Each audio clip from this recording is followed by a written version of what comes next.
आमचं जे काही आवरत नाही आम्हाला ते आवरण्याकरता पहिल्यांदा पूर्ण बुद्धी लावून आमच्या बुद्धीनं त्या आमच्या वाहवत्या सोसाला समर्थन केलंय, म्हणून ते समर्थन पहिलं काढा.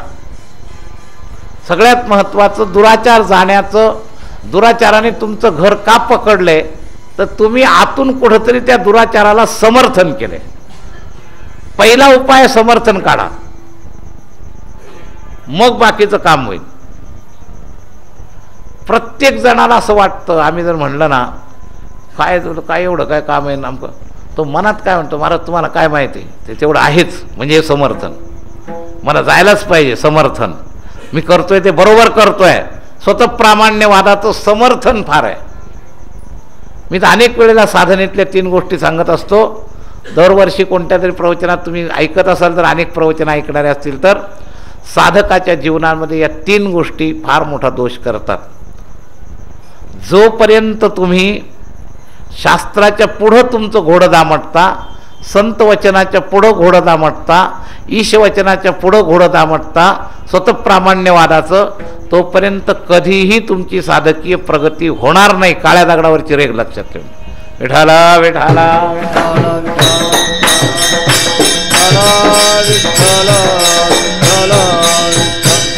99% लोक स्वतः प्रामाण्यवादीच आहेत. त्याला जर म्हटलं इथं ऐकून घेतो, पण कृती करताना जर उद्या सकाळी द्वादशी सोडायच्या आत आमची गाडी असं ठरवलेलं असेल तर पार महाराजांनी त्याच्यापुढे डोकं आपटलं तरी संकल्प सोडत नाही. त्याच्या मनात ते ठरवलं तेच करतो, फरक नाही करत काय. काय याला स्वतः प्रामाण्यवाद म्हणतात. आपल्या ठरवल्याप्रमाणे करणं याला स्वतः प्रामाण्यवाद म्हणतात, दुसरं काही नाही. आणि नेमकं संत अशी परीक्षा घेऊन पाहतात, अरे आजचे दिवस थांब ना, नाही होत जाणंच आवश्यक आहे, तो त्याचंच करणार, थांबणार नाही. मला तर 1000त एकच असा एखादा सापडला की ज्याने आपलं पार ठरवलेलं काम सुद्धा संताची ऑर्डर म्हणून सोडून दिलं. बाकी 999 असेच सापडले, काहीतरी सफाई करतील, कारण सांगतील, पण आपल्या मनाने जे ठरवले तेच करतील. विठाला विठाला विठाला विठाला विठाला विठाला विठाला. हो, ते स्वतः प्रामाण्यवादी सगळे झालेले आहेत. आणि त्यामुळं या मुद्द्याकडं त्यांचं लक्षच नाही आहे. पोटापुरते काम स्वतः प्रामाण्यवादी तो सिद्ध काय करतो, माझं जे काम आहे ते माझ्या पोटापुरतंच आहे म्हणून शास्त्रप्रमाणाने पोटापुरते असाच अर्थ नीट समजून घेतला तर उपयोग आहे. नाही तर स्वतः प्रामाण्यवाद्यांचं पोट इतकं मोठं आहे की ते सगळे जे करतात ते समजतात आमच्या पोटापुरतंच आहे. विठाला विठाला विठाला.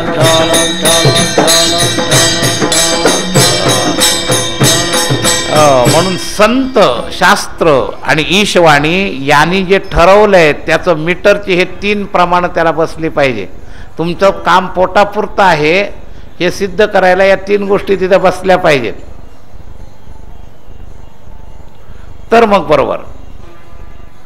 महाराज एक न्याय करायचा प्रसंग आला तर वशिष्ठाने सांगितलं, भरताचं नीट ऐकून घे, आणि निर्णय करताना 4 मीटर दिले. लोकमत, वेदमत, राजमत आणि 4थं काय, शास्त्रमत. हे 4हीवर अनुकूल बसलं पाहिजे. वेदमत आलंच तर वेदमत याच्यावर हे कसून झालं पाहिजे. जो सिद्धांत तुला निर्णय घ्यायचा आहे तो वेदानुसार बरोबर असावा. साधुमत तर साधू मताप्रमाणे असला पाहिजे, लोकांच्या मताप्रमाणे असला पाहिजे, राजनीतीप्रमाणे असला पाहिजे, वेदमताप्रमाणात. असे 4 मीटर दिले वशिष्ठाने रामाला निर्णय करण्याकरता, आणि त्यांनी ते 4ही मीटर बरोबर भरतावर घटवले आणि त्यानुसार पुन्हा स्वतःच निर्णय दिला. भरत म्हणाल ते मला करायची तयारी. तर तसं पोटापुरतला हे 3 मीटर तुमचे बसले पाहिजे तर आमचं म्हणणं काय नाही. मग ते पोटापुरतीची व्याख्या बरोबर. त्याला कुठंतरी शास्त्र प्रमाण पाहिजे, संत प्रमाण पाहिजे आणि ईश प्रमाण पाहिजे. बस, कमीत कमी शास्त्र प्रमाण तर पाहिजेच. कारण शास्त्राने सगळ्या लोकांचा प्रासंगिक विचार केलेला आहे, म्हणून हा विचार सांगितला आहे. मग अगत्य तो रामचं शास्त्र प्रमाण आहे. वेदानंत बोलिला अर्थ तुला चेजा दिला, विठोबाजी शरण जावे निजनिष्ठे गाम गावे. सकल शास्त्रांचा विचार अंती तुलाचे निर्धार, विठोबासी शरण जावे निजनिष्ठे नाम गावे. 18 पुराणी सिद्धांत तुका म्हणे हाची हेत, विठोबासी शरण जावे निजनिष्ठे नाम गावे. प्रमाण म्हणजे अगत्य तो रामची प्रमाण. आणि पोटापुरतंच का करावं, तर कितीही केलं तरी ते नाहीच जमा होणे. अनित्यम असुखम लोकम इमम प्राप्य भजस्व माम. ते अनित्य आहे, त्यामुळं सतत करण्याजोगी ती गोष्टच नाही. जी सत्य वस्तू असते ती नित्य असते, जी सत्यच नाही ती नित्य कशी राहील. म्हणून हे अनित्य आहे. म्हणून या अनित्याचा संबंध सदा करता होणं शक्यच नाही. त्याचा एकमेकाशी विरोध आहे. अनित्य आणि सदा एकमेकाशी विरोध आहे. मग राम अगत्य का, तुम्ही सदा आहात आणि तो सदा आहे, म्हणून तुमच्याकरता राम अगत्य. आणि तुम्ही सदा आहात आणि काम सदा नाही, म्हणून तुमच्याकरता ते पोटापुरतंच आहे. विठाला विठाला विठाला विठाला विठाला विठाला विठाला विठाला. हो. आणि मग तो जो सदा आहे त्याला का पकडायचं, तर तुमच्या कार्याचं ते कारण आहे. कारण ते हेची करा, कारण ते हेची करी पांडुरंग चित्ती धरी. तर हेच कारण जे आहे, कार्यकारण भावाप्रमाणे जसं राम अगत्य आहे तसं राम तुमच्या पोटापुरत्या कामाचं मुख्य कारण आहे. कार्यकारणात विलीन होत असतं आणि त्यामुळं हे काम संपलंच पाहिजे, म्हणजेच पोटापुरतं केलं पाहिजे, संपलंच पाहिजे. संपवलं नाही तर चालणार नाही. ते तुम्ही संपवलं नाही तर ते तुम्हाला संपवणार आहे. मी काल सांगितलं होतं की अन्न तुम्हाला खातं, तुम्ही अन्नाला खाता, असं आहे. उपनिषदामध्ये अत्ति शब्दाचा स्वीकार करून अन्न तुम्हाला खातं असं म्हटलेलं आहे. जसं तुम्ही अन्नाला खाता तसं ते तुम्हाला खातं. पुरतं काम केलं नाही तुम्ही तर ते आपोआप तुम्हाला खाणार आहे. म्हणून त्याने तुम्हाला खाऊ नये, त्याच्या आत ते संपवा. विठाला विठाला विठाला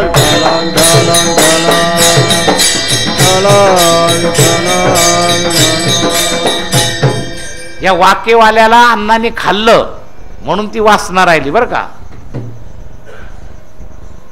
तर गॅस शिल्लक राहावा आणि स्वयंपाक करायची इच्छा संपावी, याचं नाव जीवनमुक्त. दृष्टांत देत असतो आम्ही भागवतामध्ये.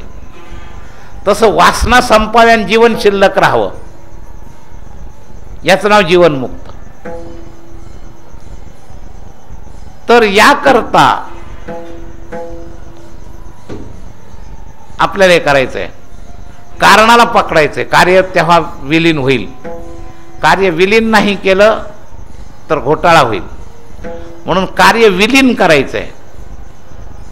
आणि कार्य विलीन करायचं असेल तर कारणाकडे लक्ष केंद्र पाहिजे. म्हणून पर्यागत्य तो राम, म्हणून कारण ते हेची करी, म्हणून पांडुरंग चित्ती धरी. हे सगळं त्याच्यामुळे आहे. तर कारणाला पकडण्याकरता ही सगळी साधन आहेत. आणि असं ज्यांनी कारणाला पकडलं त्यांनी सर्व काही जिंकल्यासारखं आहे. कारणाला पकडलं की देव जोडला जातो. आणि प्रारब्ध विरोधाचा पेपर त्यांनी सोडवला असं होतं.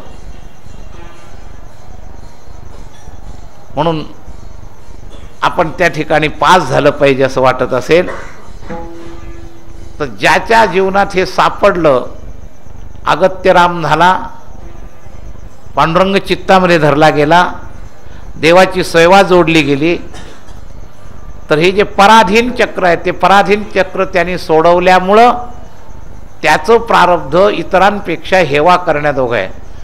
म्हणजे त्यांनी प्रारब्धाला खाल्लं म्हणून. बघा मागाच्या सिद्धांतावर मी सांगतोय, आज वेगळ्या अँगलनं सांगतोय, लक्षात घ्या. तो काय हेवा करण्याजोगा आहे आजचा तिसराच अर्थ सांगतोय. 2 दिवसात ज्यांनी चिंतन ऐकलं असेल त्यानं दुसरे अर्थ लक्षात आलेले आहेत. तर त्याचं प्रारब्ध हेवा करण्याजोगं का आहे, तर प्रारब्धाचा हेवा नाही आहे, ज्याचं प्रारब्ध आहे त्याचा हेवा आहे. कारण तो प्रारब्धाला खायला समर्थ झाला म्हणून. विठाला विठाला विठाला विठाला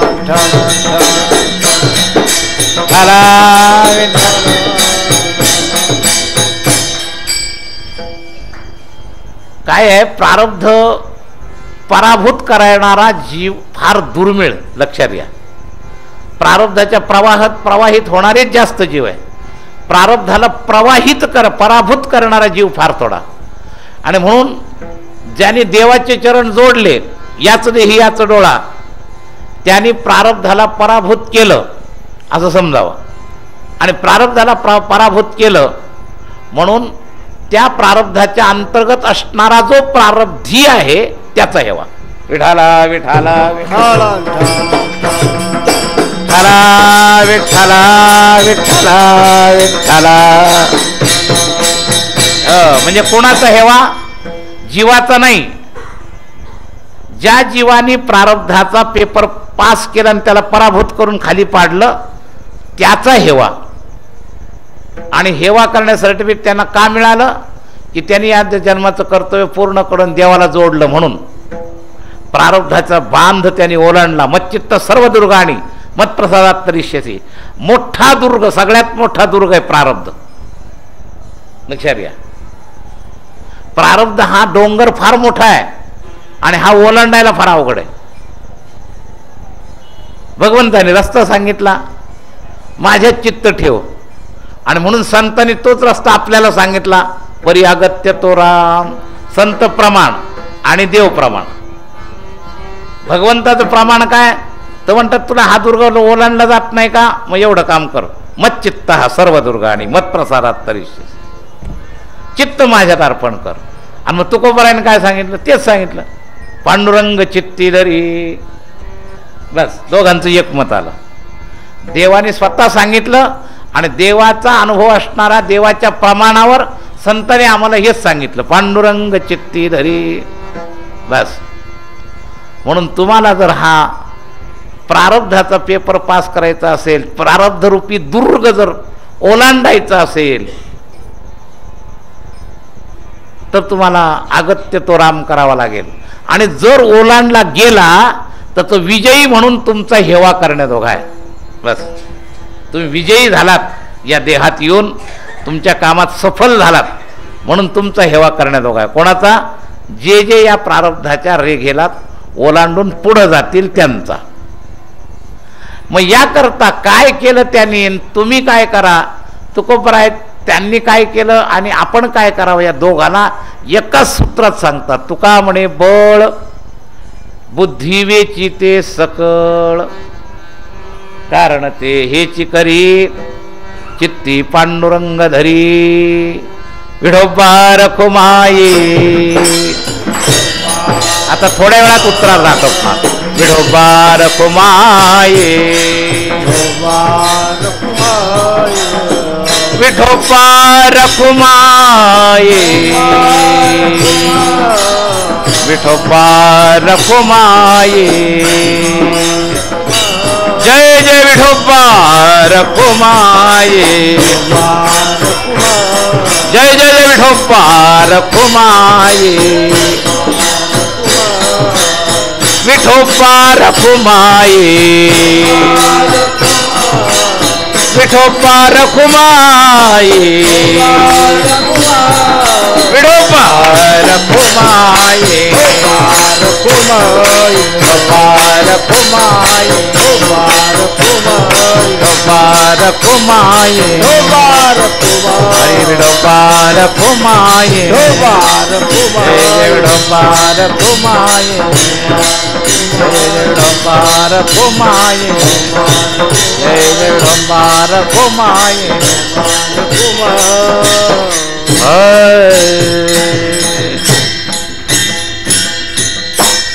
पोटापुरते काम परियागत्य तो राम, कारण ते हेची करी पांडुरंग चित्ती धरी.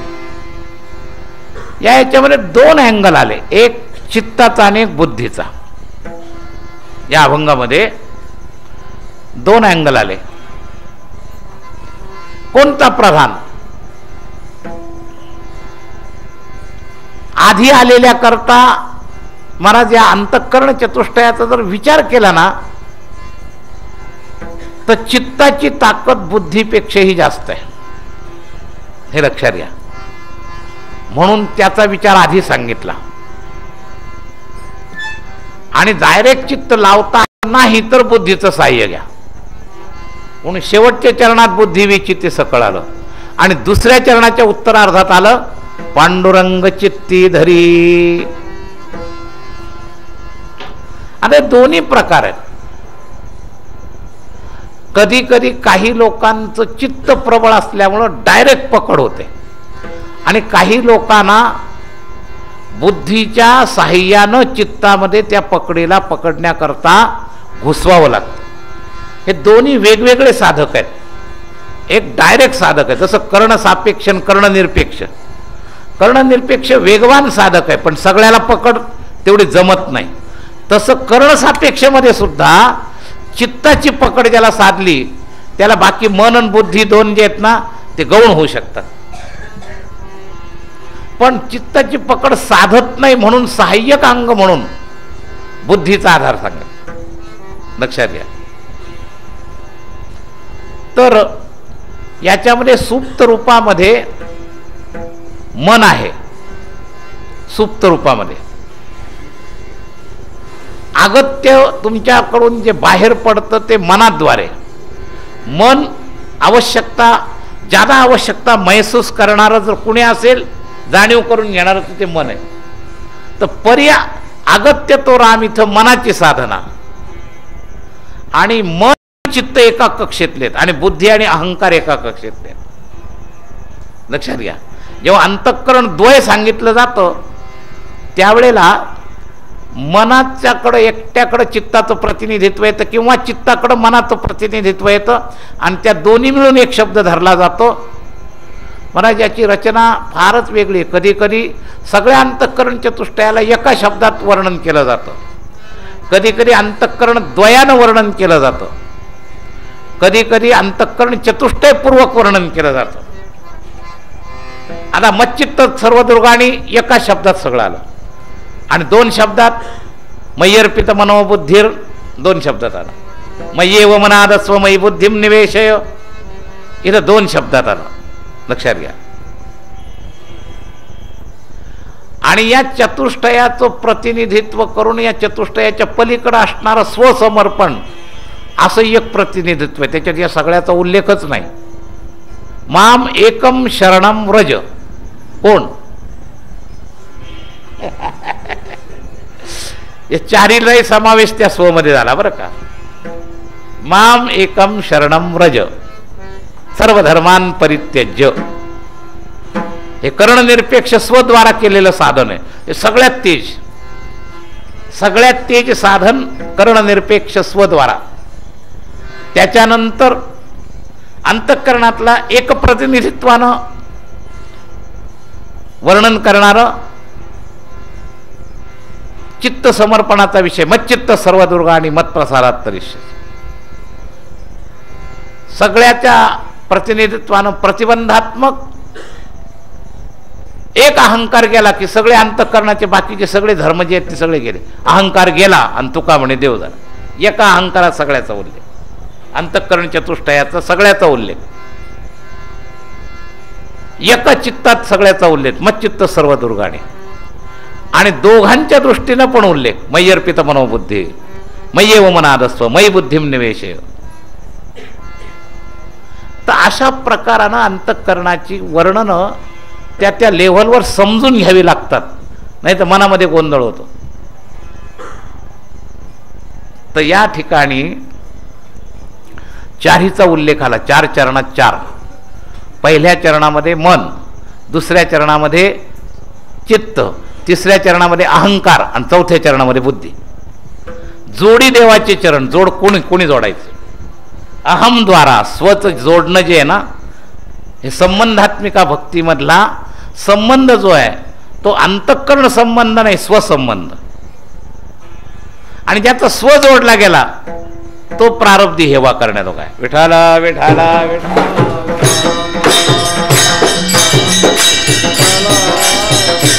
एका चरणात कर्णनिरपेक्ष आणि 3 चरणात कर्णसापेक्ष साधना झाली.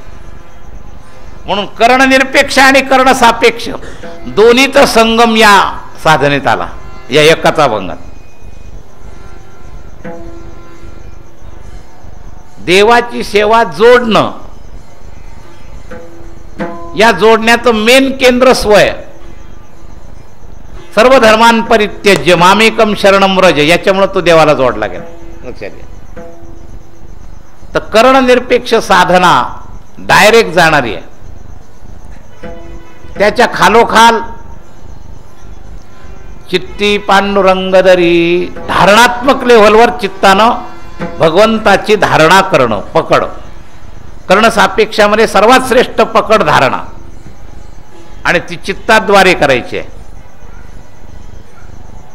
त्याच्या खालोखाल साधना आहे बुद्धीद्वारा पकड. तुका म्हणे बळ बुद्धी वेची ते सकळ. आणि त्याच्या खालोखाल पहिली सुरुवात सापेक्षात परमार्थाला जास्त महत्व. परियागत्य तो राम, ही मनातून सुरुवात होणारी का साधना परियागत्य तो राम. बुद्धीची साधना बुद्धिवीची ते सकळ, तुका म्हणे बळ. चित्ताची साधना पांडुरंग चित्ती धरी. आणि अहमची साधना स्वची साधना जोडी देवाची ते सेवा. सेवा शब्द आपण समजतो की क्रियावाचक आहे. शरीराद्वारा हातपाय दाबणं, प्रदक्षिणा घालणं, याला सेवा म्हणतात. सर्वोत्कृष्ट सेवा काय आहे? देव माझा मी देवाचा, हीच माझी सत्यवाचा, अशा पद्धतीची संबंध स्वीकृती. अरे त्याची आपण काय सेवा करणार आहे? निर्गुण निराकार आहे, तेव्हा क्रियात्मक सेवा होऊ शकत नाही. त्याला अपेक्षा दुसरी काहीच नाही. जसं बापानेच पोराला सगळं दिलेलं असतं, बापाची अपेक्षा बाकी काही नाही. बाप प्रसन्न होतो पोराने फक्त नमस्कार केला तरी, आणि नमस्कार म्हणजे स्वद्वारा संबंध. लक्षात घ्या. स्वीकार केलं तरी बास आहे. स्वीकार हीच मोठी सेवा आहे. अस्वीकार हाच प्रमाद आहे, स्वीकार हीच सेवा आहे. आणि तुम्ही स्वीकार केला की तो लगेच अंगीकार करतो, आणि त्याने अंगीकार केला की अंगीकार ज्याचा केला नारायणे, निंदे तो हे तेने वंद्य केला. पण अंगीकारला त्याच्याकडून अपेक्षा काय? फक्त स्वीकारची अपेक्षा. मामेकम शरणम व्रजाचा अर्थ काय? स्वीकार. बस स्वीकार करा. मग चित्तातली धारणा सुद्धा त्याच्या अलीकडे राहिली, स्वची स्वीकृती जी त्याच्याही पुढे पळाली. म्हणून स्वीकार तिसऱ्या चरणात, धारणा दुसऱ्या चरणात, अगत्य पहिल्या चरणात मनाची साधना, आणि त्या अगत्याला सहाय्यक साधना तुका म्हणे बळ बुद्धी वेची ते सकळ. एका वेगळ्या अँगलनं याचं सगळं चिंतन सांगितलं. लक्षात घ्या. तेव्हा या 4ही प्रकारच्या साधना आहेत. पण या सगळ्या साधना करण्यापूर्वी तुमच्याजवळ जसं मन आहे त्याला सगळी बुद्धी वेचून कामाला सेन्सर लावून पोटापुरतं काम करा, नंतर या सगळ्या साधना सफल होते. सगळ्या अभंगाचं तात्पर्य झालं बरं का एवढ्या याच्यात. पोटापुरते काम पर्यागत्य तो राम, कारण ते हेची करी पांडुरंग चित्ती धरी. प्रारब्धी हेवा जोडी देवाची ते सेवा, कारण ते हेची करी चित्ती पांडुरंग धरी. तुका म्हणे बळ बुद्धी वेची ते सकळ, कारण ते हेची करी चित्ती पांडुरंग धरी. आता सकळ शब्दामध्ये बरंच मोठं काही आहे, ते उद्या सकाळच्या प्रवचनात चिंतन होईल. ज्ञानेश्वर ज्ञानेश्वर ज्ञानेश्वर माऊली ज्ञानेश्वर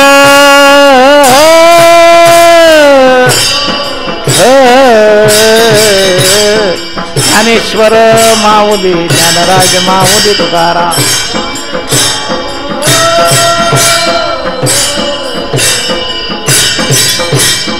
ज्ञानेश्वर माऊली, महाराज ज्ञानेश्वर माऊली, ज्ञानराज माऊली तुकाराम, महाराज ज्ञानेश्वर माऊली, ज्ञानराज माऊली तुकाराम, महाराज ज्ञानेश्वर माऊली, ज्ञानराज माऊली तुकाराम.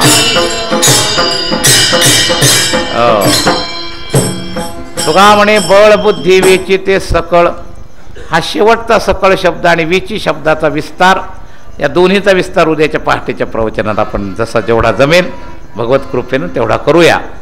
आताचा वेळ झालेला आहे, शेवटची चाल होईल आणि कार्यक्रम संपेल. म्हणा.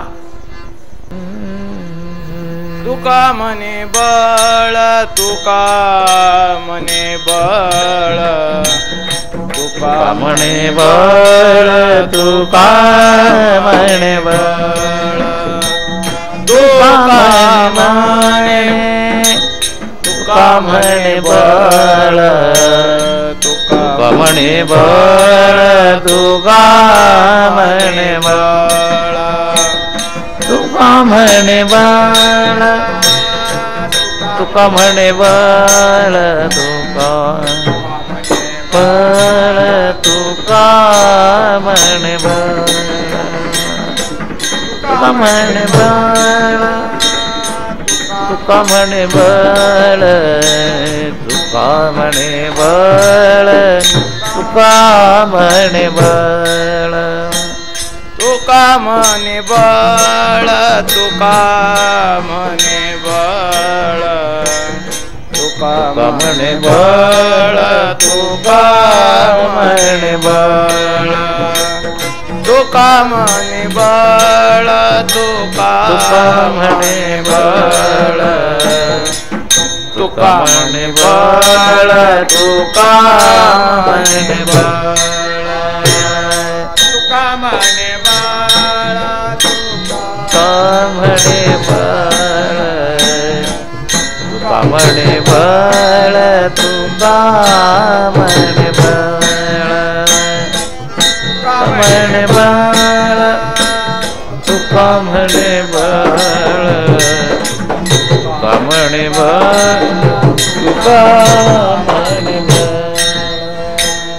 बुद्धी वेची सकळ, बुद्धी वेची ते सकळ, बुद्धी वेची ते सकळ, बुद्धी वेची म्हणलं त्यांचं पाठ असेल मागायचं. बुद्धी वेची ते सकळ, बुद्धी वेची ते सकळ, बुद्धी वेची ते सकळ, बुद्धी वेची ते सकळ, कारण ते हेचे खरे, कारण हेचे खरे, कारण ते हेचे खरे, कारण ते हेचे खरे, कारण हेचे खरे,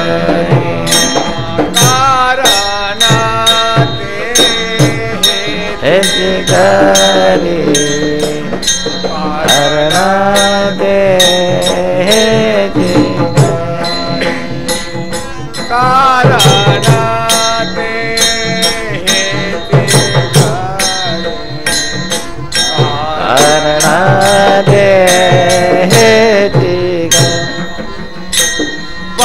पांडुरंग चित्तीदारी, पांडुरंग चित्तीदारी, पांडुरंग चित्तीदारी, पांडुरंग चित्तीदारी, पांडुरंग चित्तीदारी, धारे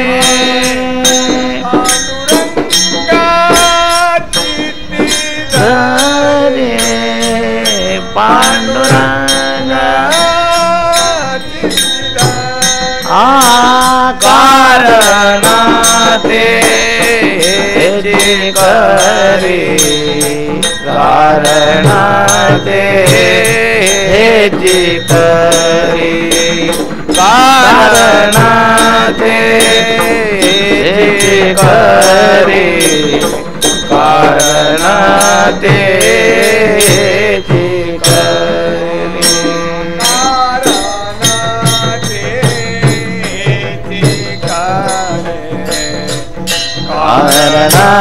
रे हे चिगारे कारणाते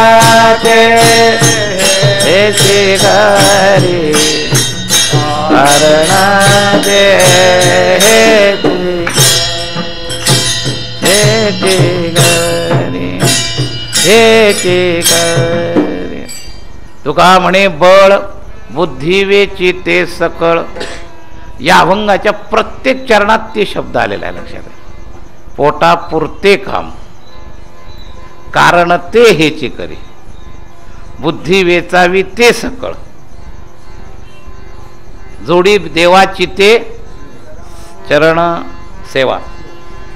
तेव्हा सगळ्या याच्यात ते शब्द आलेला आहे. ते शब्द आपल्याला ती वस्तू सन्मुख दाखवतो पण दुरून दाखवतो. तेला हे मध्ये आलं की काम झालं तर याच्यात ते मध्ये ते हे मध्ये आला की हा मग तुम्हाला पचला समजा. याच्यात हे शब्द आहे हेची अर्थ नाही पण ते शब्द ज्यादा वेळेला तुकोबरायांचा अभंग ते पणात आहे तुमच्या अजून तो हे पणात आला की तुम्ही पक्की वारकरी झाला समजा. तेव्हा यथार्थ थोडाफार भाव सांगितला. उद्या पहाटेचे प्रवचन 5 ते 5:30 प्रार्थना आणि त्याच्यावर होईल. त्याच्यात काही विषय सांगेल. तेव्हा मी स्वतः परी अगत्य तो राम या क्रमामध्येच काही गोष्टी सोडल्या पण मी माझ्या मनाला मीटर धरलं नाही. काही लोकांच्या डोक्यात असतं कीर्तन सुद्धा संन्याशांनी करू नये आणि लोकवदंतेनुसार लोकांना अपुरं ज्ञान असतं. त्याचं कारणसुद्धा प्रत्येक वेळेला सांगावंच लागतं असं नाही. खरं म्हणजे त्या कक्षेतून मी सुटलो याचं कारण कीर्तन परंपरेची जी उभं राहून कीर्तन करण्याची पद्धती आहे ती ॲक्सिडेंटमुळं माझी पूर्वीच थांबलेली आहे. पायाला रॉड असल्यामुळे मी उभं राहून कीर्तन करू शकत नाही. समाजाने बसलेल्या अवस्थेत स्वीकार केला. आज बऱ्याच कीर्तनकारांना समाजाने बसून कीर्तन करण्याकरता प्रबोधन ऐकण्याकरता समाजाने स्वीकार केला. असे बरेच कीर्तनकार आहेत की ते आज बसून कीर्तन करतात. मला ॲक्सिडेंट झाल्यामुळे मी करतो तर हे माझ्या संन्यासापूर्वीच सर्टिफाय झाल्यामुळं संन्यासात कीर्तन माझ्याकरता अपराध नाही. दुसऱ्याने का करू नये.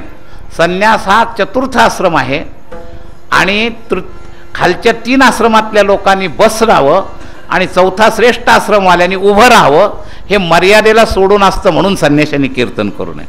नीट समजून घ्या कार्यकारण भाव.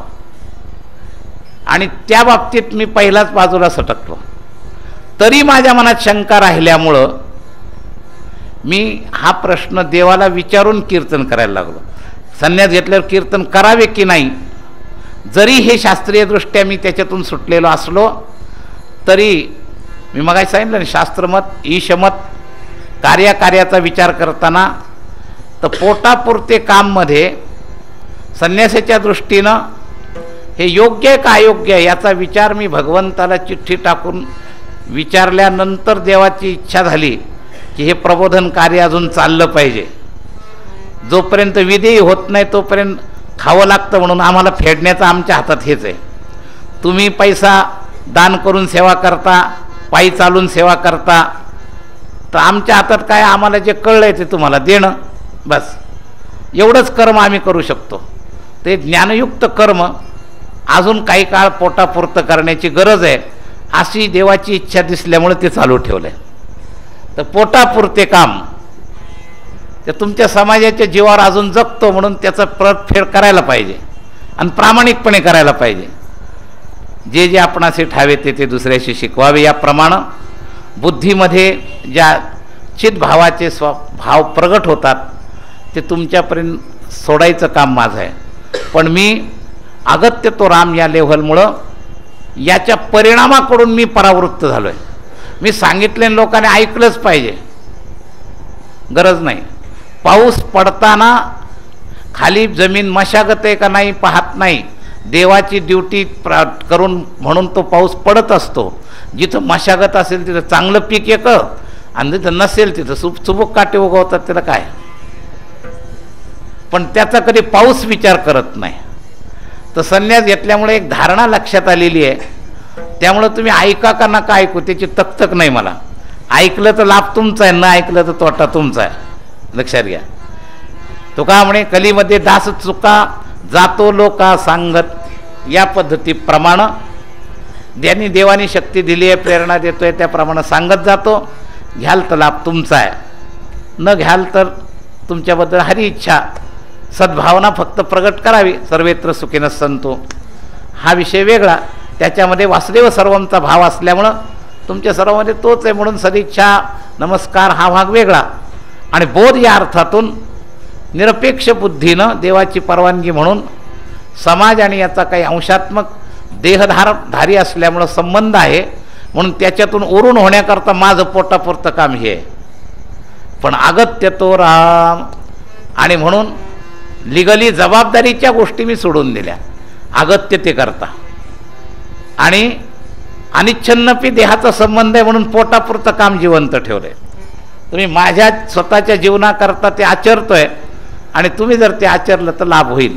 पण याकरता बुद्धीमध्ये कशा कशा धारणा करायच्या असतात, सकळ बुद्धी वेचताना किती अँगलने विचार करावा लागतो. याचा थोडासा सकाळचा वेळ कमी असतो, पण त्यावेळेत जेवढं चिंतन होईल तेवढं होईल. नंतर काल्याचं कीर्तन होईल, इथंच होईल 9 ते 11 आणि या वारीच्या कार्यक्रमाची समाप्ती होईल. काल्याच्या निमित्तानं दुसरा अभंग घेतला जाईल प्रसादाचं कीर्तन म्हणून, निरोपाचं कीर्तन म्हणून. तर उद्याच्या सकाळच्या प्रवचनापर्यंत या 4 प्रवचनं आणि 2 कीर्तनं हे एकाच अभंगाचं जेवढ्या अँगलनं चिंतन करता आलं. मला तर वाटतं प्रत्येक प्रवचनात वेगवेगळ्या अँगलनं काही चिंतन झालेलं आहे. प्रवचन कीर्तनामध्ये जे नेहमी सर्व 4-5 कार्यक्रमाला हजर असतील त्यांच्या लक्षात येईल. तर लाभ केला तर महत्त्वाचा आहे. हरी अनंत हरी कथा अनंता. संतांच्या शब्दामध्ये अनंत भाव असतात.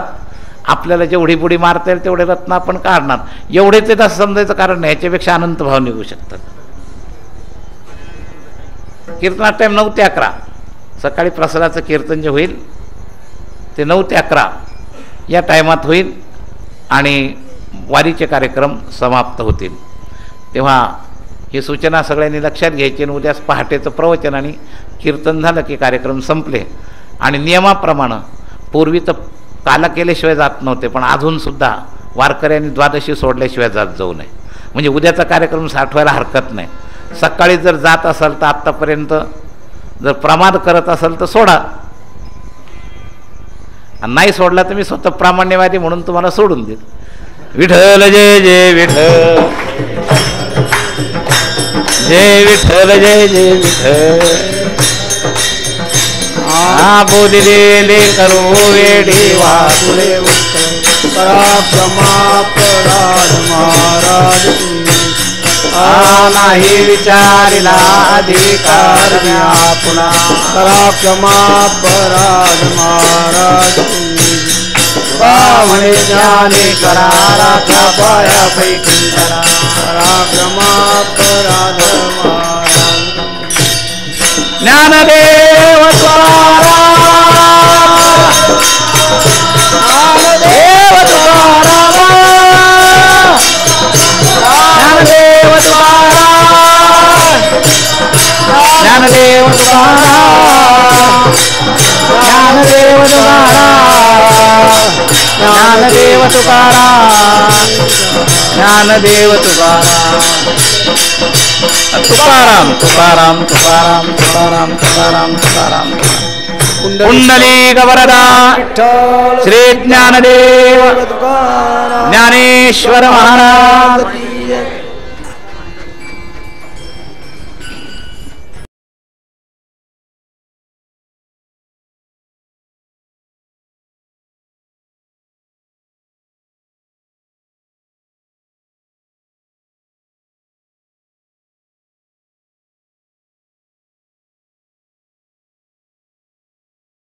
राम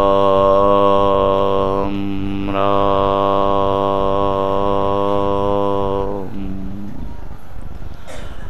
अखिल गुणनिधान सच्चिदानंद घन करुणा वरुणालय भक्तवत्सल भगवान श्री पांडुरंगाच्या चरणावर मनपूर्वक साष्टांगाभिवादन करून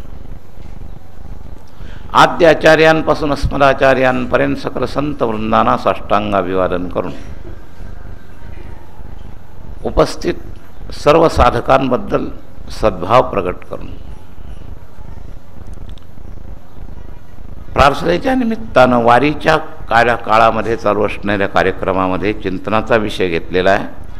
पोटापुरते काम परी अगत्य तो राम कारण ते हेची करी पांडुरंग चित्ती धरी प्रारब्धी हेवा जोडी देवाची ते सेवा तुका म्हणे बळ वेची बुद्धी विची ते सकळ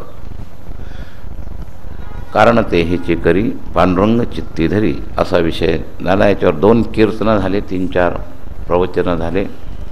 आज बुद्धी विची ते सकळ या विषयावरचा विचार करायचा आहे। वेचणे म्हणजे खर्च करणे असा एक अर्थ आहे आणि वेचणे म्हणजे लावणे। खर्च केलेली गोष्ट समूळ समाप्त होते म्हणून इथं लावणे या अर्थ घ्यायला पाहिजे। स्थूल वस्तू खर्च करत असतात आणि सूक्ष्म वस्तूचा खर्च म्हणजे त्या एकाग्रतेनं लावणे। तर बुद्धी लावणं हा फार महत्त्वाचा विषय आहे। मनापेक्षा बुद्धी थोडी पुढचा टप्पा आहे। पंच ज्ञानेंद्रियाच्या माध्यमातून विषय आत घेणं हे मन काम करतं। श्रोत्रम चक्षुस्पर्शनं च रसनं घ्राणमेव च अधिष्ठाय मनश्चायं विषयानुपसेवते। पण त्याच्या पुढं बुद्धीची पोहोच आहे।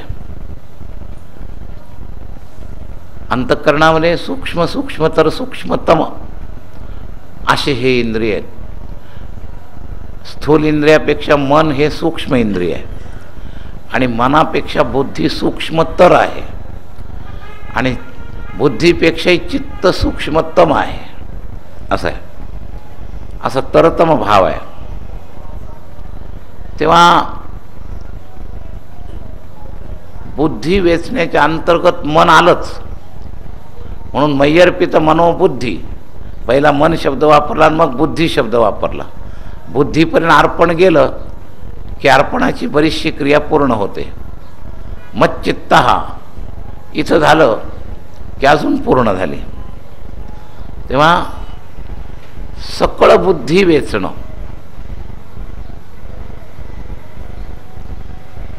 तर बुद्धीतलं बळ पहिल्यांदा बुद्धीला समजावं। पाणी स्वतः स्वच्छ असतं आणि दुसऱ्याला स्वच्छ करू शकतं, तसं पाण्यासारखी बुद्धी पहिली स्वतः शुद्ध करावी आणि मग बुद्धीद्वारा जसं स्वच्छ पाण्याने इतर पदार्थ स्वच्छ करावे तसं स्वच्छ बुद्धी करून ही जी जाण आहे या जाणीकरता त्या बुद्धीचा उपयोग करावा। पाण्यात 2 गुण मागेल, ते स्वतः स्वच्छ असतं आणि दुसऱ्याला स्वच्छ करतं। तसं या बुद्धीमध्ये हे 2 गुण आहेत म्हणून सकळ बुद्धी वेचावी म्हणजे शुद्ध करून बुद्धी वेचावी असा अर्थ आहे। आणि सकळ बुद्धी वेचावी म्हणजे शुद्ध करून शुद्ध करण्याकरता बुद्धी खर्च करावी असे 2 भाग आहेत। तर त्याच्या आधी ते बळ आधी कळावं, बुद्धीलाच बुद्धीचं बळ कळावं। तुका म्हणे बळ बुद्धी वेचिते सकळ। बुद्धीत असणारं हे जे बळ आहे हे आधी तिला कळलं पाहिजे तर लावता येतं। आपली ताकद आधी कळावी आणि मग ती ताकद लावायची। एखाद्या वजन काट्यावर आमचे पोरं तो दाबून पाहतात त्याची ताकद पण तितकी ताकद आहे म्हटल्यानंतर ती खर्च करता येते. पहिल्यांदी ताकद किती ही ज्याचं त्याने समजून घ्यावं, नाही तर घोटाळा होतो. ताकद माहीत नाही, एकदम क्विंटलचं पोत उचलायला गेला तर उसण भरेल, काहीतरी गडबड होईल. काय आपली ताकद आपल्याला माहिती पाहिजे, मग ती लावायची कशी. तर आपल्या बुद्धीतलं बळ आपल्याला कळावं आणि मग ते सगळं लावायचं. खर्च करायचं म्हणजे लावायचं अशाच अर्थ नाही बरं का. तर सकळ बुद्धीमध्ये फार ताकद आहे, कमी नाही आहे. अगत्य तो राम याला आपल्या सर्व पूर्ण स्थूल सूक्ष्म देह जे आहेत त्याच्याद्वारा त्याच्या महिमेकरता निश्चय करण्याचं सामर्थ्य तुमच्या बुद्धीमध्ये आहे. आणि ते जर आपण बरोबर लावलं तर उपयोग होईल. बुद्धीचं बळ समजून घ्या आणि बुद्धीचं बळ समजून घेतल्यानंतर ते समजलेलं बळ विवेकानं लावायचं आहे. असं आहे आपल्यामध्ये आहे. तुझं आहे तुझं पाशी परी तू जागा चुकलाशी. आपण हातचा ठेवतो, फार अलीकडंच म्हणतो, आपल्या डोक्यात नाही घुसत बा. हे हातचा ठेवतो. काही युक्तीनं आपलं शरीर बळ सुद्धा वाढवता येतं.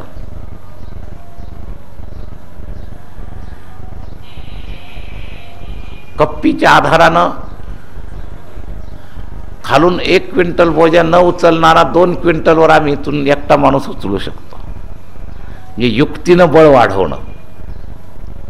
हे युक्तीनं बळ वाढवण्याचे तर विज्ञानामध्ये हल्ली खूपच प्रयोग झालेले आहेत. हे सगळे क्रेन, एक माणूस नुसता हलके असा नुसता दांडा फिरवत चालतो आणि कितीतरी मोठा बोजा तो उचलू शकतो. दिसायला डायरेक्ट त्याचं बळ नाही आहे, पण बुद्धी वेचून त्याने ते बळ वाढवलं. लक्षात घ्या. ही जी वैज्ञानिक सगळी मशिनरी त्यांनी तयार केले, या रूपानं त्यांनी बरंच बुद्धीतलं बळ वाढवलं. भौतिक बळाकरता तुमच्या शरीरात जी ताकद नाही ते काम. मग तो ड्रायव्हर तो किती ताकददार, पण तुम्ही ते खेकडा चालवताना बघा किती काम करतो. त्याचं ते उकरणं, त्याचं ते उचलणं काही नाही, फक्त हँडलिंग. त्याला काहीच त्रास होत नाही. पण हे ज्यांनी तयार केलं त्यांनी काय त्याच्यात बुद्धीच लावली की नाही. हायड्रोलिक सगळं जे बसवलं त्याच्यावर. आता परवा आमच्या आश्रमात खाली उकरायकरता आळंदीला ते आणलं होतं, तर बारकाईनं निरीक्षण केलं आम्ही. इतर वेळेला तर खूपच पाहतो, पण अगदी जवळून की ते कसं उचलतं, कसं उकरतं, कसं बरोबर त्याला खाली नेता येतं. 6-7 फुटाचा खड्डा होता आणि ते मशीन त्यांनी तेवढ्या वेळात तिथं उतरवलं खाली. युक्तीनं, केवळ युक्तीनं. टायरच्या आधाराने ते उलटलंच असतं. त्या खेकड्याचं पुढचं टोक त्याच्यावर आधार दिला आणि टायरचा संबंध न येऊ देता उचलूनच ते खाली बरोबर उतरवलं. म्हणजे बुद्धी विचिते सकळ याच्याकरता हे सगळे दृष्टांत सांगितले. लक्षात घ्या. तर बुद्धी वेचली तर बुद्धी किती आपलं बळ वाढवू शकते याची व्यावहारिक उदाहरणं सांगितले. मग व्यवहारामध्ये हे जर अशक्य शक्य करता येतं तर हीच ताकद बुद्धीनं जर लावली तर परमार्थातलं अशक्य ते शक्य करता येतं. लक्षात घ्या. तर बुद्धी मनापासून लावली पाहिजे प्रत्येक कक्षेमध्ये. वैज्ञानिकांनी पहिली एकाने शिकवलेलं गृहीत धरून त्याच्या पुढं लावलं, त्याच्या पुढं लावलं, त्याच्या पुढं लावलं, असं करत करत हे वैज्ञानिक सगळे यंत्रसामुग्र्या तयार होत आल्या. ॲटोस्टॉप आहेत, रिमो कंट्रोल आहेत. हे सगळं जे आहे ते बुद्धीचं बळ लावून तयार केलेलं आहे सगळं. मग विज्ञानशक्तीमध्ये जर बुद्धी बळ लावलं तर बाहेरून अशक्य दिसणारी गोष्ट शक्य होऊ शकते. तर परमार्थात सुद्धा बुद्धिबळ लावलं तर जी अशक्य गोष्ट आहे ती शक्य होऊ शकते. या बुद्धीमध्ये विलक्षण शक्ती आहे, चैतन्यानेच निर्माण केलेली आहे. ती त्याचीच शक्ती आहे, पण ती तुमच्यामध्ये दिलेली आहे. हे लक्षात घ्या. त्याचा उपयोग करता आला पाहिजे. मी नेहमी सांगतो, लोकांच्याजवळ कॉम्प्युटर आहेत, पण कॉम्प्युटरमधली रचना घेणाऱ्या सगळ्याला माहितीच नसते. काही ऑपरेटिंग काही लोकांना कळतच नाही. कित्येक दिवस कॉम्प्युटर घरात असतो, पण त्यांनी त्या असलेल्या आतल्या शक्तीचा कधी उपयोगच केलेला नसतो. जाण करून घेतली तर कम्प्युटरचे जसे अनेक पैलू तो उपयोगात करू शकतो, तसं बुद्धी हा जिवंत कॉम्प्युटर तुमच्या प्रत्येकाजवळ भगवंतानी तुम्हाला फुकट दिलेला आहे जन्माला आल्यापासून. या बुद्धी इतका जबरदस्त कॉम्प्युटर हा सुद्धा नाही. हा शेवटी बुद्धीनं तयार केलेला उपकरण आहे, मुख्य करण नाही. तुमच्या जीवनामध्ये उपादान कारणासारखं मुख्य करण बुद्धी आहे आणि ती भगवंतानी स्वतः तुम्हाला दिलेली आहे. जन्मजात शिक्षण घेतलं काय न घेतलं काय तो आहेच. फक्त कमी जास्त फरक का दिसतो तर ऑपरेटिंग ज्ञान त्यांनी केलं नाही. त्याच्या डोक्यात त्या कल्पना घुसून त्यांनी त्याच्यात असलेलंच त्याच्यातलं, म्हणून तर तुझं आहे तुझं पाशी परी तू जागा चुकलाशी. या बुद्धीमध्ये सगळं काही भरलेलं आहे. उपयोग कसा करायचा, सत्वगुणाकरता, रजोगुणाकरता, तमोगुणाकरता, गुणातीत तत्वाचा अनुभव करण्याकरता, चारही विभागाकरता या बुद्धीमध्ये बळ आहे. तर रजोगुणी वस्तूचं आदान प्रदान करण्याकरता, पृथ्वीच्या जड वस्तूचं हालचाल करण्याकरता, निर्मित करण्याकरता सगळेच लोक बुद्धीचा बळाचा उपयोग करतात. त्याच्या जोरावर जगताचे हे सगळे आश्चर्यकारक वैज्ञानिक घटना आपल्याला दिसतात. कितीतरी मशीन आश्चर्यकारक असतात, कळतच नाही, पण त्यांच्याजवळ सगळं बुद्धिबळामध्ये सगळं भरलं आहे. हे डोंगरामध्ये आता बोगदे काढतात तर 10-20 किलोमीटर या टोकाचा त्या टोकाला बरोबर मध्ये पॉईंटला मिळवतात. बाहेरून कसं मिळवायचं पहिल्यांदा डोकं चालवलं तर आपल्याला काहीच कळणार नाही, पण बुद्धिबळाचा आधार घेऊन असे कितीतरी आश्चर्यकारक घटना विज्ञान युगामध्ये आजकाल आपल्याला भौतिकदृष्ट्या आश्चर्यकारक घटना आपल्याला जाणवतात. तर अध्यात्मातली सर्वात आश्चर्यकारक घटना आहे जोडी देवाचे चरण. जीवाने देवाला जोडणं म्हणजे तो बोगदा जोडण्यासारखं आहे. सध्या आपल्याला मध्ये डोंगरासारखा मध्ये प्रतिबंध आहे, पण बरोबर बुद्धी जर वेचली तर इंजिनियर लोक बरोबर दोन्हीकडून काम करून बरोबर तो बोगदामध्ये मिळवतात. तसं जोडी देवाचे चरण, जीव आणि देव याच्यामध्ये मायारूपी मोठा डोंगर आहे आणि तो दोन्ही बाजूनी कोरायचा आहे आणि त्याला बरोबर जोडायचं आहे. आणि ते जोडत असताना बुद्धी बळ लावण्याकरता काय काय प्रक्रिया केली पाहिजे. प्रत्येकाच्या बुद्धीत ती क्षमता काही अभ्यासानं निर्माण होते, काही गुणप्रभावानं निर्माण होते. हे वैज्ञानिक बळ अभ्यासावर आहेत. त्यानं कित्येक दिवस त्याच्याकरता कोर्स करावा लागतो, इंजिनियर व्हावं लागतं, शास्त्रज्ञ व्हावं लागतं. त्या बुद्धीचं बळ वाढवण्याकरता असाध्य ते साध्य करिता सायास कारण अभ्यास तुका म्हणे. त्यांना तो अभ्यास करावा लागतो. तसा आपण याच्याला अभ्यास करतच नाही. सकळ बुद्धी वेचावी म्हणजे पहिल्यांदा अभ्यास करावा. त्याच्यामध्ये बुद्धी लावण्याकरता मग शास्त्रचिंतनाचा असेल, संतांच्या विवेक ग्रहण करण्याचा असेल, सत्संग ग्रहण करण्याचा असेल, आणि हे ग्रहण करण्याच्या लायक आपल्या अंतःकरणात असलेला जो ओरिजिनल प्रतिबंध आहे, तमोगुण प्रभाव, रजोगुण प्रभाव, तो काढला पाहिजे. बुद्धी शुद्ध करावी लागेल. आणि बुद्धी शुद्ध केली, सगळ्या कामाला सगळी बुद्धी चालत नाही. किती जबरदस्त शास्त्रज्ञ असू द्या, त्याला ॲटोनॉमीचा बारकावा कळेल, पण आमच्या प्रवचनातले सिद्धांत कळतीलच असं सांगता नाही येणार. कदाचित आमची बुद्धी तरी शुद्ध झाल्यामुळे त्यांच्यापर्यंत ग्रहण करायला सक्षम होईल, पण त्यांची बुद्धी आमचं कळायला सक्षम असेलच असं नाही सांगता येणार. आमच्या अंतःकरणात जर अतिसूक्ष्म असे काही सिद्धांत प्रगट व्हायला लागले. आता कधी कधी सामान्य दृष्टांतावर तुम्हाला आटोक्यात येईल असंही बोललं जातं, पण कधी कधी असे सूक्ष्म दृष्टांत येतात, सिद्धांत येतात की त्यावेळेला सामान्य माणसाची चतुर्बुद्धीसुद्धा काम करत नाही. म्हणून बुद्धी तेज असणं वेगळं आणि बुद्धी शुद्ध असणं वेगळं. हे बुद्धीचे दोन वेगळे अँगल आहेत. परमार्थाला बुद्धी शुद्ध लागते आणि व्यवहाराला बुद्धी तेज लागते. ग्रास्पिंग पॉवरनं व्यवहार कळतो, पण परमार्थ कळेलच असं नाही. ग्रास्पिंग पॉवर वाढवणं म्हणजे बुद्धी तेज करणं आहे. पण परमार्थातलं ग्रास्पिंग करायचं असेल तर नुसती तेज बुद्धी पर्याप्त होत नाही, तिला शुद्ध करावं लागतं.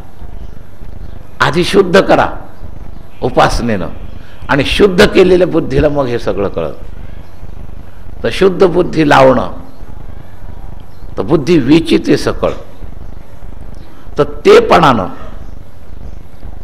आपल्याला हे कळलं पाहिजे. बुद्धीतलं बळ, ते बळ सकळ बुद्धी वेची, बुद्धीद्वारा सकळ ते बळ वेची, हा ते शब्द याच्यात 3-4 वेळेला आलेला आहे प्रत्येक चरणामध्ये.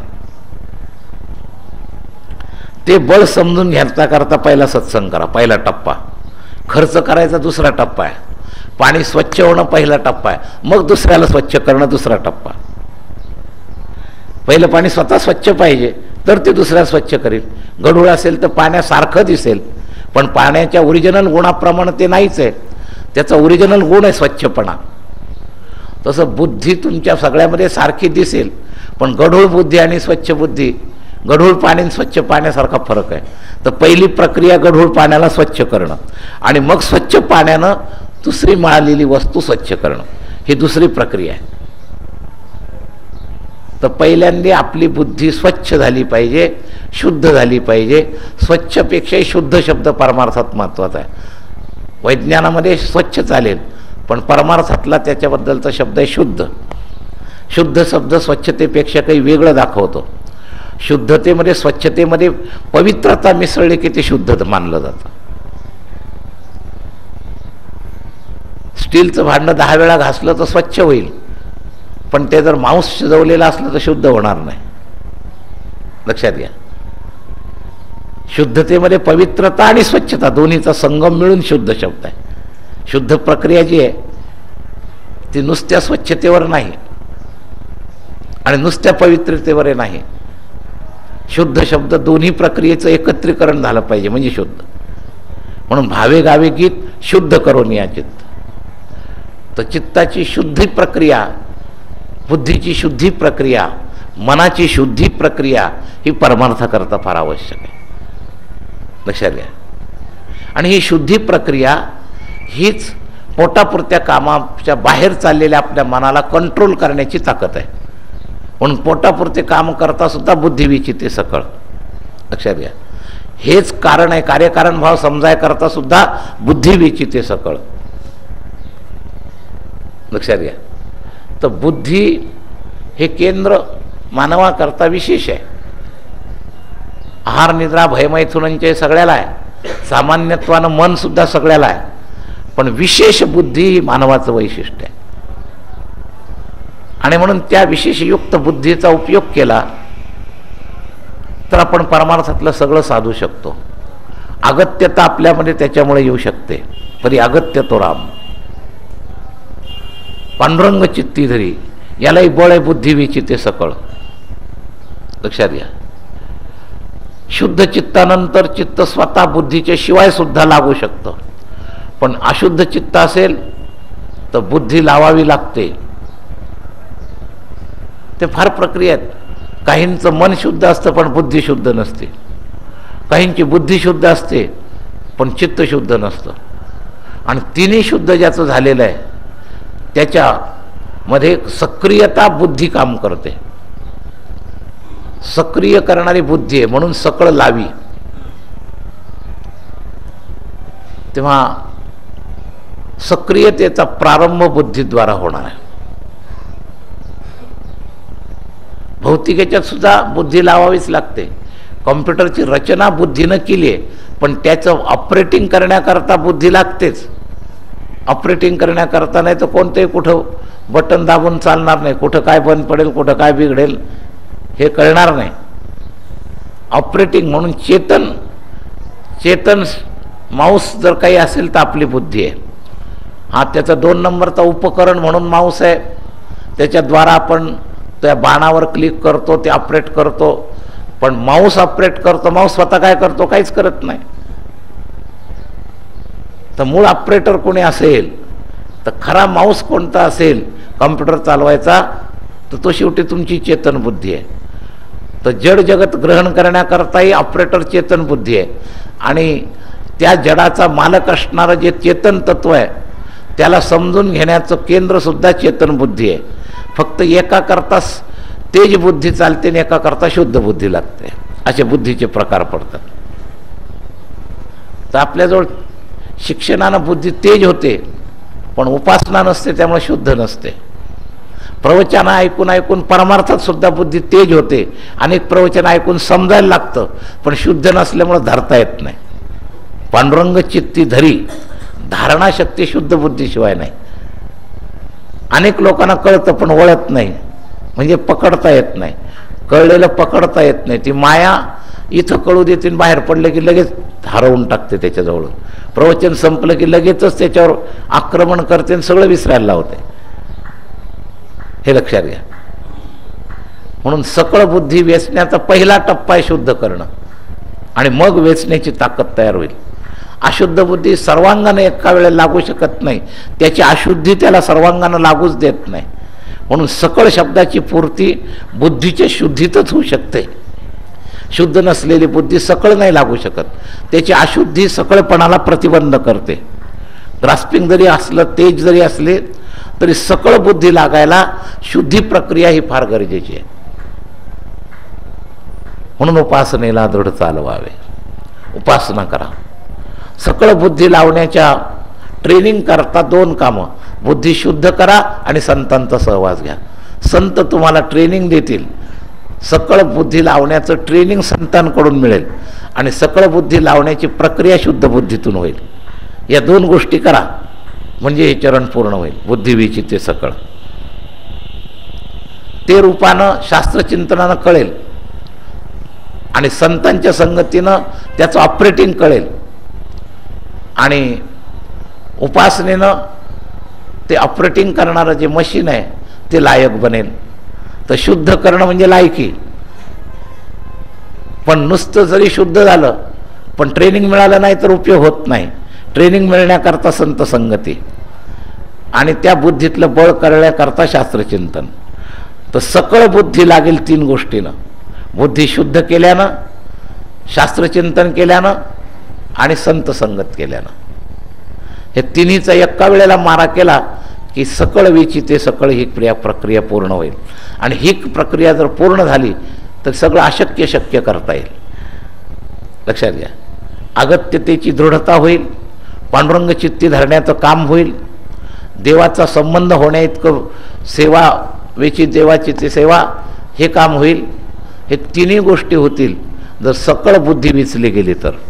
आणि सकळ बुद्धी वेचायची असेल तर 3 प्रक्रिया: पहिल्यांदा आपलं चित्त शुद्ध करा उपासनेनं, दुसऱ्या वेळेला संत संगत करा, आणि तिसरी गोष्ट या दोन्ही करता वेगवेगळ्या टप्प्यात उपासना कळाय करता येईल त्याचं ते शास्त्र वाचा, संत संगती कळाय करता येईल शास्त्राचं अध्ययन करा, आणि देव कळाय करता येईल शास्त्राचं अध्ययन करा. म्हणून सर्व सुखगोडी साई शास्त्र निवडी, रिकामा अर्धघडी राहू नको.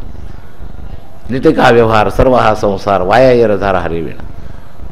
उपासना काय? नाममंत्र जप, कोटी जाईल पाप. कृष्णनामी संकल्प धरून राहे, ही उपासना. निजवृत्ती काढी विवेक, सर्व माया तोडी, इंद्रिया सोडी लपू नको. तर ही सगळी बिळं. तर संतांची संगती मनोमार्गती, हरिपाठात 3 बळाचं संपन्न आला. साईशास्त्र निवडी आलं, संतांची संगती आलं, आणि वायरधार हरिविण लटिका व्यवहार विवेक बळही आलं. तर बुद्धी शुद्ध करा उपासनेनं, नाममंत्र जप. हा तर पायाचा हरिपाठातला मुख्य साधन नाममंत्र जप, सहाय्यक साधन संतांची संगती, दुसरं सहाय्यक साधन सर्व सुखगोडी साईशास्त्र निवडी. या 3 साधनाच्या आधारावर समाधी संजीवन हरिपाठ. लक्षात घ्या. संजीवन समाधीचा अनुभव घ्यायचा तर या हरिपाठाच्याच प्रमाणाने हरिपाठातली साधनं तुम्हाला सांगितली. साईशास्त्र निवडी, संतांची संगती, नित्यनेम नामी, या साधनाच्या आधारावर समाधी संजीवन हरिपाठ. तेव्हा या पद्धतीनं आपल्याला करायला पाहिजे. विचिते सकळ म्हणजे नुसतं एकाच टप्प्याने एकदम मनात आलं की लगेच विचिते सकळ नाही. ते मनात आल्यावर संकल्प चिकटेल पण बुद्धी वेचली जाईल असं नाही. आपल्याला दोन्हीतला फरक कळल्या न कळल्यामुळं मनाचा संकल्प झाला तरी आम्ही बुद्धी लावली असा भ्रम होईल. हे जे वाटतं ऐकून तो मनाचा संकल्प होत असतो आणि संकल्पानंतर बुद्धी वेचीची पुन्हा प्रक्रिया स्वतंत्र असते. पण हा संकल्पच आपल्याला कधी कधी बुद्धीचा वाटतो. लक्षात घ्या. यामुळे अध्यात्मचिंतन ऐकून ऐकून ऐकून आपल्याच मशीनचं आपल्याला सगळं नकाशा कळला पाहिजे. लक्षात घ्या. तर जसं एखाद्या मशीनचं पुस्तक देतात की नाही बरोबर, तसं आपलंच चालतं बोलतं आपलंच मशीन आपल्यालाच कळत नाही. आणि काय अभिमान करतो मी एवढा मी तेवढा, तुला तूच स्वतः कळत नाही, स्वतःला मोठा समजतो. अजून तुला तू तरी कळलाय का? आणि तूच नाही कळला तर देव काय कळणार आहे? पहिलं तुला तू कळला पाहिजे, मग देव कळेल. ज्याच्या द्वारा देव कळायचा आहे त्याचं स्वरूप काय हे कळलं पाहिजे. म्हणून ते रूपानं हे सगळं लक्षात घ्या. त्याच्याकडं निरीक्षण करा, डायग्राम त्याचा तुमच्याजवळ ठेवा. आपलाच डायग्राम आपण अभ्यास करा. ही रचना कशी आहे? तुम्हाला स्वतंत्रता आहे, परोक्ष नाही, तुम्ही चेतन आहात. दुसऱ्या मशीनचा डायग्राम आपण तटस्थ रूपाने पाहतो, आपलाच डायग्राम आपण पहा. आपण कोण आहोत? कोण मी? काय मी? कोणाचे हे घर? हा देह कोणाचा? आत्माराम त्याचा तोची जाणे. मी तू हा विचार विवेकी शोधावा. गोविंदा माधवा याच देही, देही द्याता ध्यान त्रिपुटी वेगळा. सहस्रदळी उगवला सूर्य जैसा. अभंग लक्षात घ्या. ज्ञानदेव म्हणे नयनाची निज ज्योती, या नामे रूपे ती तुम्ही जाणा. आपला डायग्राम आपल्याला कळला पाहिजे. अध्यात्म करताना जसं एका बाजूला सतत उपासना करावी, तसं विवेकद्वारा आपल्यात असणाऱ्या शक्तीचं आपण ज्ञान करून घ्यावं. म्हणजे असलेली शक्ती लावता येते. पैसा किती हेच कळलं नाही तर खर्च कसा करणार? तसं बुद्धीत तुमच्या बळ किती हेच नाही कळलं तर ते वेचणार कसं? आणि जेवढं आहे त्याच प्रमाणात लावेल, नसलेलं कुठून लावेल? म्हणून आपल्याजवळ बळ काय आहे? आपल्याला कळलेलं किती आहे, न कळलेलं किती आहे तिथंच राहतो. पण गाडलेलं धन असलं तर त्याच्यावर त्याच खोलीत राहतो आणि उपाशी राहतो, कारण कळलंच नाही धन, तिथंच खाली गाडलंय. आणि जर ते कळलं तर एखाद्या बापाने सांगितलं संताच्या संगतीत सारखं, बापाने सांगितलं अरे तिथंच तुझे हे, तर मग काय? तर संत तुम्हाला ते अदृश्य धन दाखवून देतात. म्हणून संत संगत कधीच सोडायची नाही, सारखी संत संगत ठेवायची. कधी कोणाला तुमच्याच बुद्धीतलं तुमचंच धन तुम्हाला दाखवायचं काम करणारे ते संत, लक्षात घ्या. कारण ते निष्प्रह असतात. दुसऱ्या लोकांना तुमच्यातलं बळ कळतं, पण त्याला कळलं तर याचं मालकीचं होईल, आपल्याला मिळणार नाही. म्हणून स्वार्थी लोक सांगत नाहीत, सगळ्यांना सांगत नाहीत. अरे शिकवणारे लोक सुद्धा सगळ्यांना सांगत नाहीत. एखादी मर्म आपल्याच हातात ठेवतात. पक्वात सगळे बोल देत नाहीत, पेटीचे सगळ्या कला सांगत नाहीत, गायनाची सगळ्या कला सांगत नाहीत, कारण ते संत नाहीत, स्वार्थी आहेत. म्हणून संत सगळं सांगायला तयार आहेत. तुम्ही संतांना शरण व्हा, स्वार्थ नसल्यामुळं, निस्वार्थ असल्यामुळं. आणि दुसरी गोष्ट, हे मुळात यांच्याजवळचं धन कमी असतं, त्यामुळे सगळं दिलं तर आपला काही तोटा होईल का असं त्यांना वाटतं. संतांना वाटतच नाही. संतांजवळचं ज्ञानधन तुम्ही किती लुटलं तर त्यांचं काही कमी होत नाही. त्यामुळे ते देताना उदारतेनं देतात, लक्षात घ्या, काही फरक पडत नाही.